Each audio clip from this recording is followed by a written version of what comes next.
My name is Anthony Hines. For the last 40 years or so, I've been working in various functions within information technology and large scale companies. What I try to do is I try to help people either to develop their career and or develop their career, as well as help people when they're in the job search. Because being in a job search can be a very challenging time. And I do what I do, and I've done this for many, many years now. I do this because you know what? When you're in a job search, you can be very, very alone. Not a lot of people calling you, not a lot happening, and you really start to wonder if it's really you.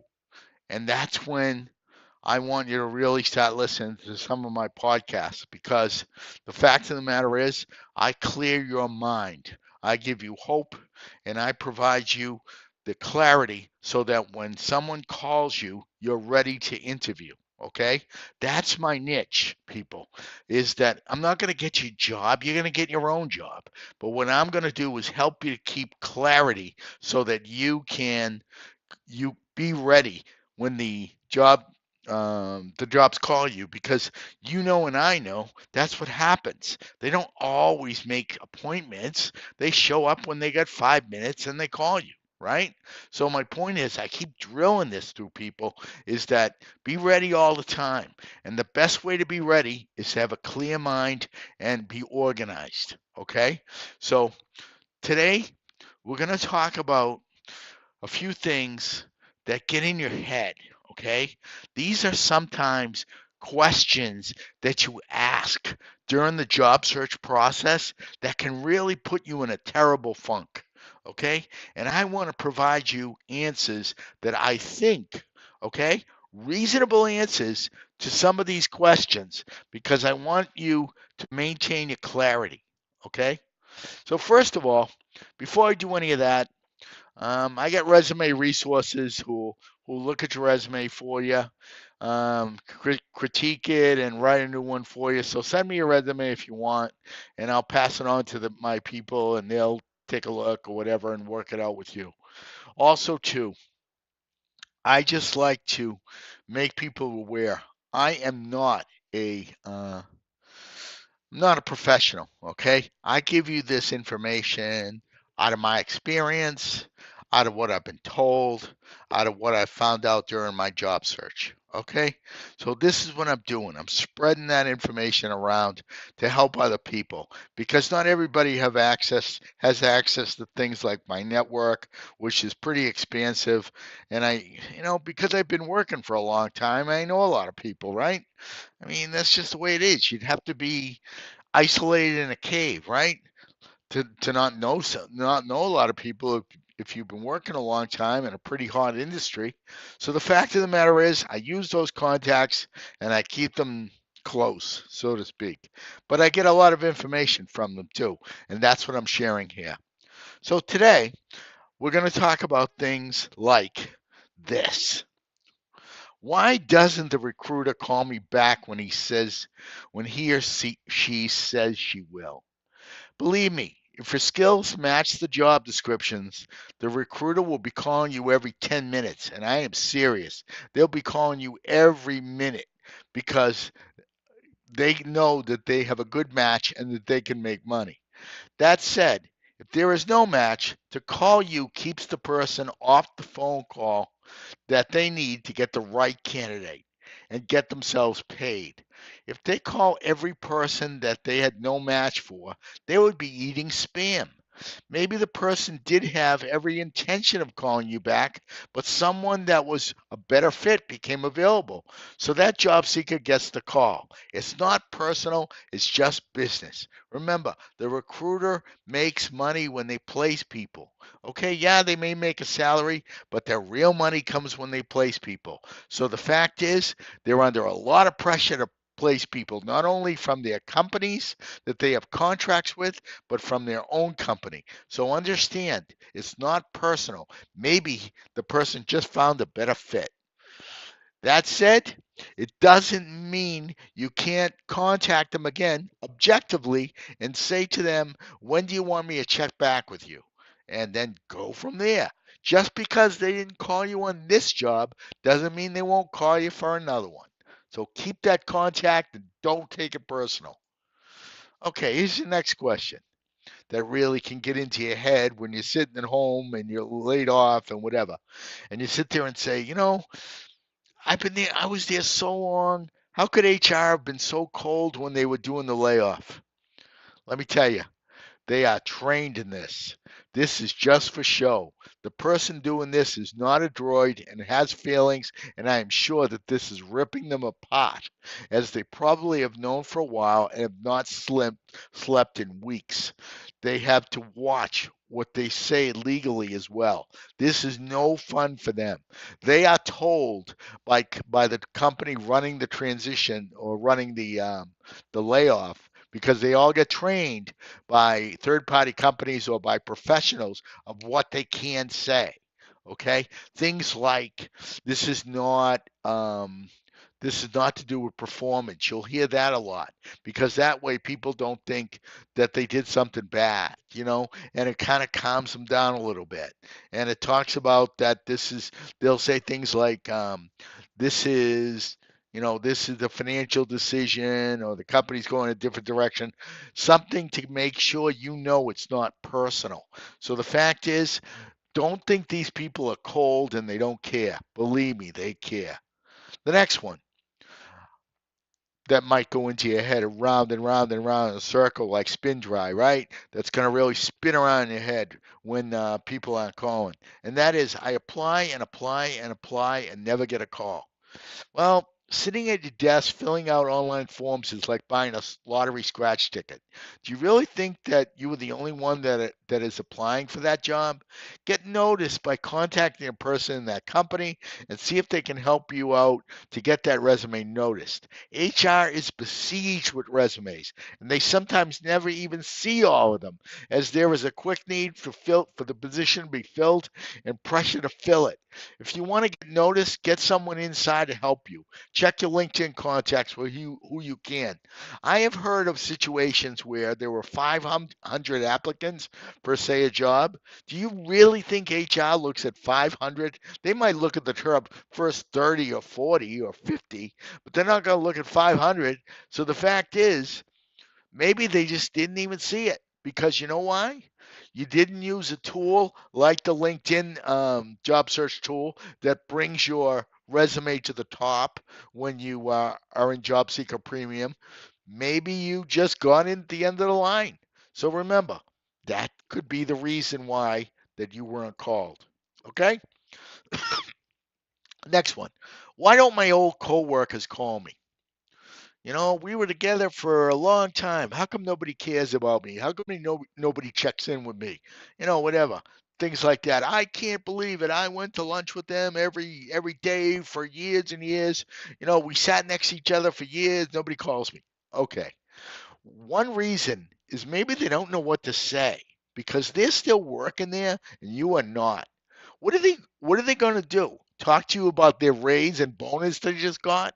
Want to be want to be productive? Contact them and tell them to let you know if a job you may be a fit for in your old company comes up. Give them direction and drive the communication. Make it useful and helpful. Okay? Tell the contact what to do. Don't sit around waiting for them to call you. If you have a question, just say, "Hey, if something opens up, I'm interested in coming back." Or if you know somebody in the industry, if they happen to have a big network, then you tell them that way. No sitting around talking about what people are doing and if they miss you. You know, they all miss you. Get it through your head. They all love you. They all miss you. They all are very upset that the layoff happened. Yes, that's true. But let's drive these communications to make something useful and make it useful to you to get your next position. Okay, here's your next question that might get into your head. Well, I have had a bunch of interviews with a company, and now all of a sudden it's shut down and I got nothing. What gives? How could they interview me 4, 5, 6 times and not call me back and not even tell me what's going on? Well, there are many reasons for that. Maybe they hide inside. Maybe the person or excuse me, the position went on hold. Maybe the company decided to give a person a small raise and have them do the part and have them do the job as part of their current job. Maybe the CEO walked into the hiring manager's office and told the manager to hire his son. Maybe the company lost a big contract and they can't afford to hire somebody. Maybe they just stumbled onto someone better out of the blue. The point is there is a reason and these are just some of them. Maybe one of the people you interviewed with liked another candidate better and push those views during the final decision. It's business, it's not personal. And the fact of the matter is, sometimes there could be a layoff that have happened in the company and people become available due to that layoff and they take the position because they're going to be laid off. Sort of like they just sort of, move from one apartment in a building to another. And the fact of the matter is, these things happen. So that could be a reason why they stop calling you. Okay. So then the next question is you hear a lot about the hidden job market, right? How do you get into the hidden job market? What that pretty much is the job market of jobs that are not posted yet that are coming. Okay. And everybody knows that happens, right? It's not only the jobs you see online, it's the jobs that are coming. You want to be knowledgeable of the jobs that are coming because you know what? Hiring managers don't have a lot of time to interview somebody. If they get somebody that's a good fit and they can hire them right away, boom, you're in. You know why? They don't need to interview 25 people. If they got somebody good, they want to jump on them because they're busy. They don't have time to interview 30 people. So if you're a good fit, that's what they want. They may interview a few for the legal purposes and some inside people for the legal purposes, but they don't want to do 100. So the fact of the matter is, get to know about the hidden job market. And the way you do that, network with people that are working in hot companies in your area that are growing and you will know will be hiring.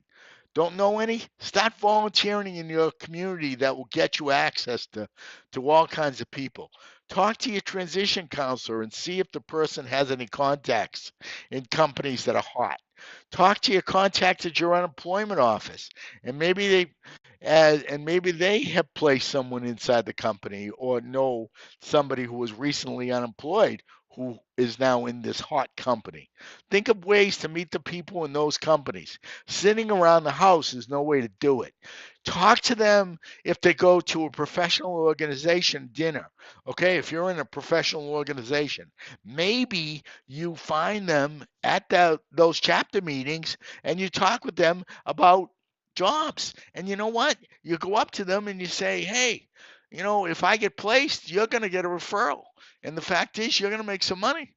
Well, if they don't wake up, if they don't lighten up over that, I'd be surprised. So the fact is, right?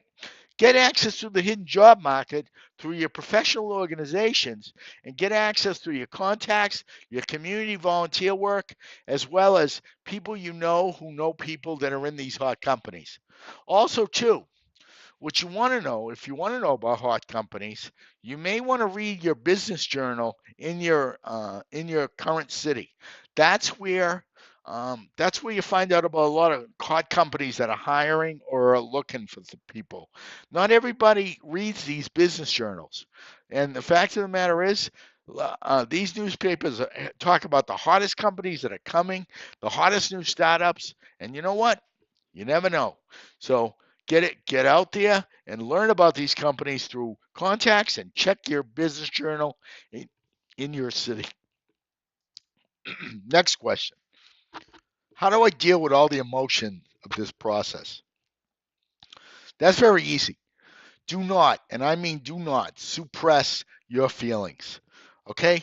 Channel your emotions toward finding your next job. Keep your eye on the prize and remember that you are only looking for one job. Keep the people close to you in the loop by proactively telling them what you did today in your job search, and people will see that you are controlling the process.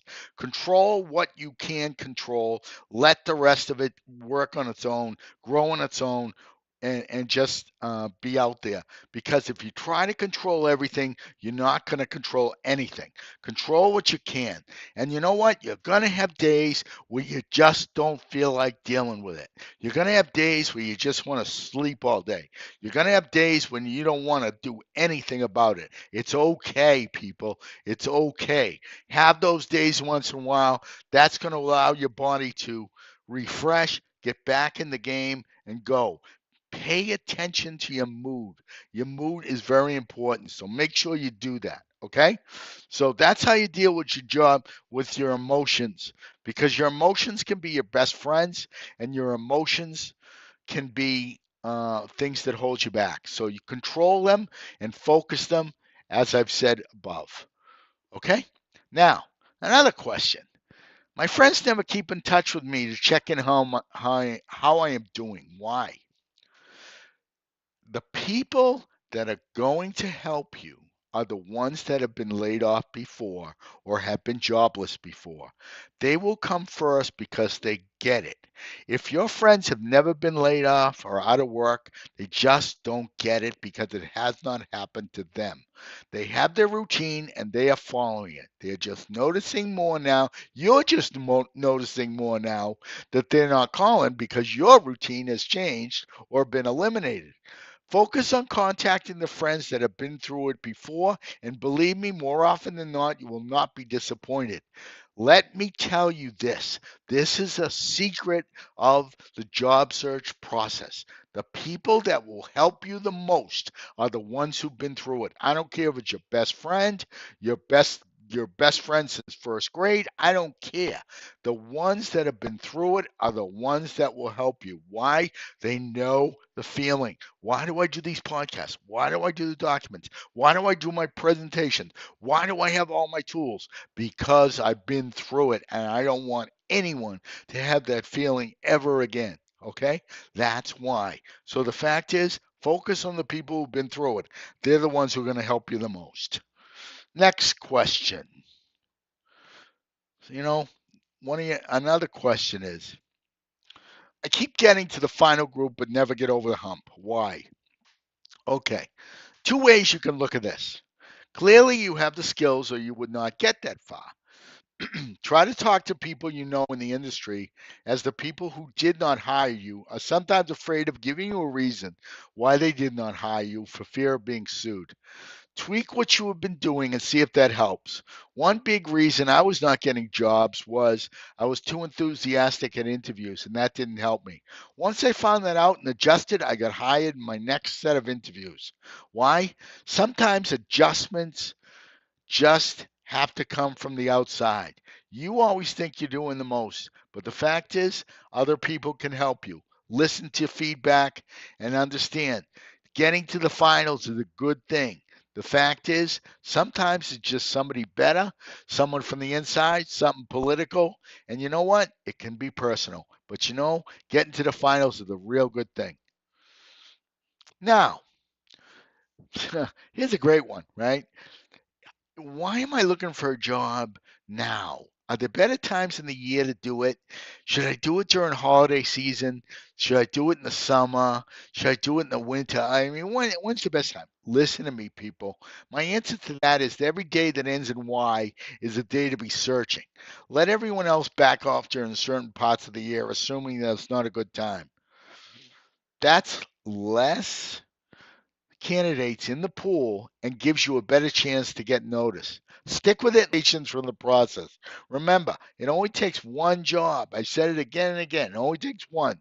Keep your eye on the prize. Take your vacation after you've been settled and you are going to the checks and the internal administrative stuff. Now, if you're wiped out and need a few days off, no problem, but not long stretches, as that can get you off your game. That said, know your moods, as they said. Never do anything because anything you say or do on those days will not be your best. Control what you can, but stay with it. Fact of the matter is this, people. All the time is a good time to job search because people come up with excuses not to search. So the fact is, all the time, because staying with it, it's a numbers game. So that way, it's the best way to make it happen to you. Okay? Should I call my recruiters and see what they've been doing for me? Sure, but ask them when you should be contacting them and follow that. As I said before, if they don't have a match, if they have a match, they'll find you. Do not bother them as that can only get you bad results. Check in on their schedule and that's it. Okay? Because remember, they have a lot of people they're trying to help. So don't go crazy and understand how they want to be communicated to. Okay. Yeah, I am too old or too young. No one wants me. Why won't they give me a chance? Nobody hires an older person. Okay, okay. Enough of that. Here's the deal. I am now, between 50, I am between 50 years old and 65 years old when I'm doing this. And people call me all the time. People email me all the time for jobs. Why? Because because the fact is I have certifications, I continued my education, and I built what I could. And the fact is, focus on what you can't control. Get yourself certified in your line of work and see if you are eligible for the government to pay for it. Take new education and keep your LinkedIn profile updated. I personally believe in Job Seeker Premium on LinkedIn as it was instrumental in me getting noticed, but I had to work at it. I did not wait for stuff to magically come to me. I don't care if you're 100 years old. If you have the hot skills, a company will want you because the fact of the matter is, good people are hard to find. That is still true, people. Good people are hard to find. And people, if they need your skills, they don't the company's going to want you if you have hard skills. To get hard skills, first thing you got to do is quit living in the past. Your experience will help you during the interview process to shine. Get yourself the hot needed skills and skills that you will get calls for. I know it. Take charge of this. It's on you. Get certified in everything you can because the fact is the hot skills matter. And if you are young and have no experience, either volunteer or take a step back and apply for a job that may be a bit below your current qualifications just to get in. Once you get in the company, be the best you can be and excel at all your duties. And believe me, someone will notice. Okay? That's how you do it, people. These are just some of the questions that fly through your head when you're going through the job search process that can put you in a funk. I've tried to answer them and tried to give you some direction to help you be able to navigate through the job search process by keeping a clear head. So, come join my LinkedIn group, the Anthony Hines Job Search and Career Help Now group, as well as check out my Facebook page of the same name and email me for all my job search tools. I'll be glad to send them to you. All my job search podcasts are always free. Why? You need your money for your food, your housing, your family, and important things. So remember, job search is something that is a game of volume. It's a game of numbers. Stay with it and understand that you need clarity and hopefully the answers to these questions that I provided will help you. Your career is your responsibility. So go out and get certified and get going to develop yourself whether you're working or not. Remember, I do this because I want to help the unemployed because I want to end unemployment one person at a time. Everybody, have a great day. Tell your friends, tell your enemies, tell your friends' enemies to follow me on podbean.com and check out all my podcasts. I look forward to talking to you the next time and have a great day. Bye bye now.